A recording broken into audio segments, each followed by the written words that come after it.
Ahojte moji priatelia, chcel by som spraviť niečo okolo vojny medzi Izraelom a Palestínou. Toto je strašné, čo sa stáva vo svete práve teraz, na tom strednom východe. By som chcel povedať v krátkosti, že by mohli zastaviť tam tú vojnu tam.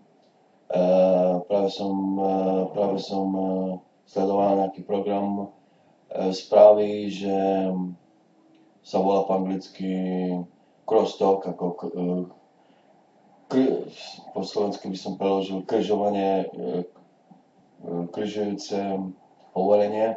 Jeden z New Yorku, jeden z Washingtonu, jeden z Palestíny a tam ten ďalší, neviem skade.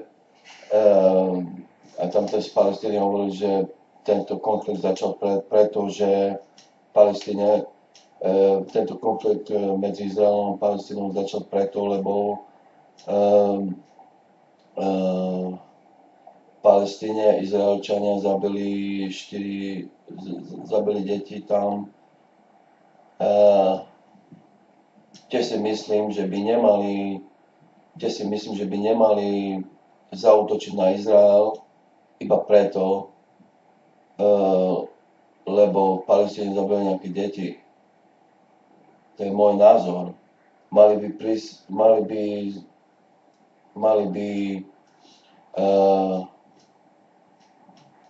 zobrať do spravodlivosti tam tých ľudí, ktorí zabili tie deti a nie zaútočiť na Izrael s raketami a Izrael tiež zaútočil späť na Palestínu.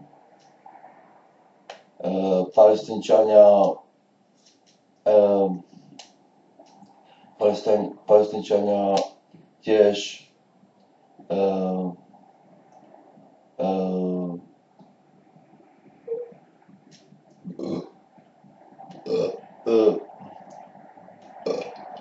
sorry.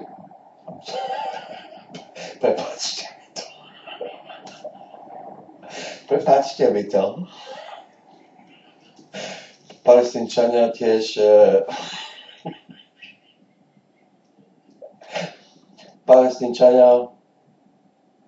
ako som povedal, tiež zaútočili s tými raketami a utreli Jeruzalém mesto. Spadla tam raketa na Jeruzalém a našťastie nebol niekto veľmi poškodený a zabitý. A teraz sa pripravujú v Izraeli na vojnu s Palestínčaniami, plno vojakov, okolo 70 000, alebo neviem koľko, sa pripravujú na vojnu. No chcem povedať, že to nie je odpoveď. Že to nie je odpoveď na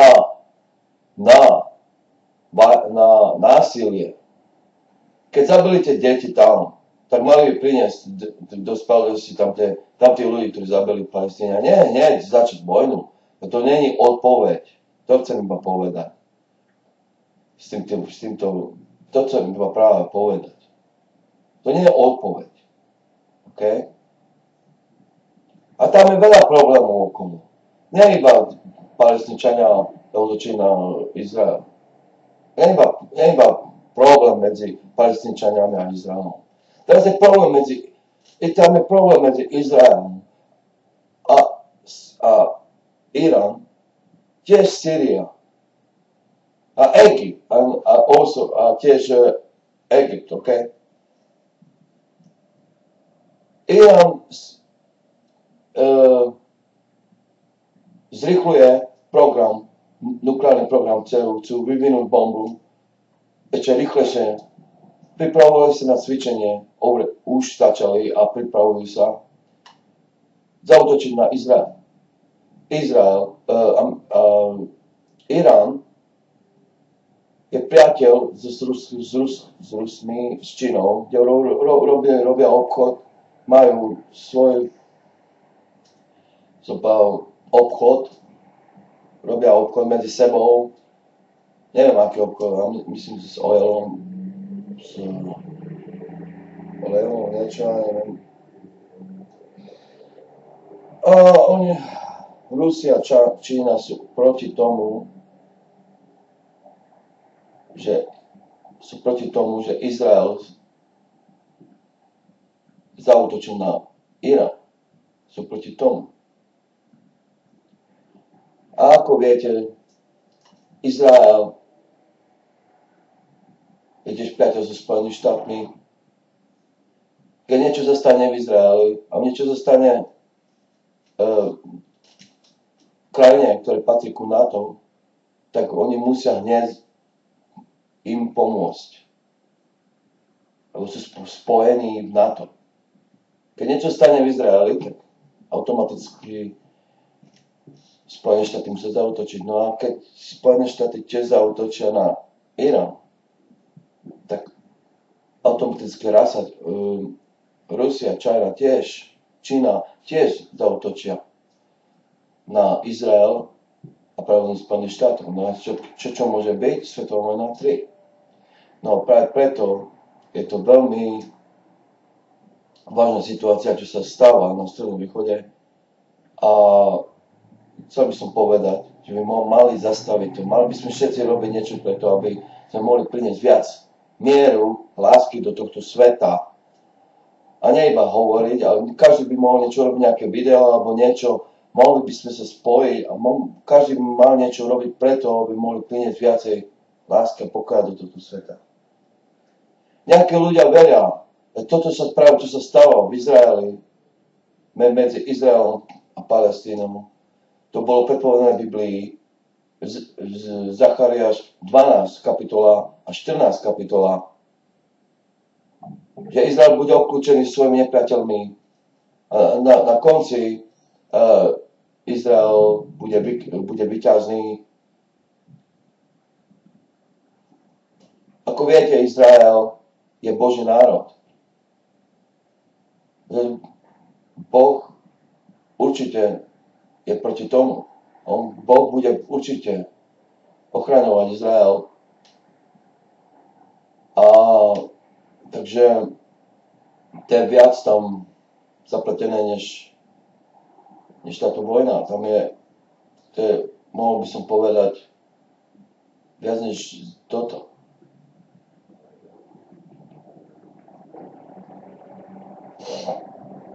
Takže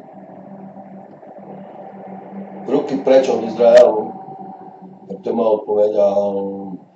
I keď sa toto stalo, že tam zabili deti v Palestíne, títo ľudia by mali prísť do spravodlivosti. A hneď začať vojnu. To sa môže stať všade okolo sveta. Sa môže stať tu, sa môže stať tam, hoci kde. A my všetci budeme ukrižovaní.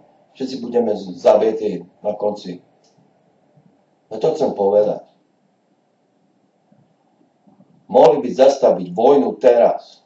Zastavte vojnu teraz. Teraz. Zastavte vojnu teraz. Takže toľko by som chcel povedať. My nikde neprídeme s tým, s násilím. Iba láskou môžeme priniesť viac pokoja a lásky do sveta, nie s násilím. Násilie stále vedie do násilia. Ježiš bol prvý, ktorý povedal to. Iba láskou môžem priniesť viac lásky do sveta. Vábi to. No.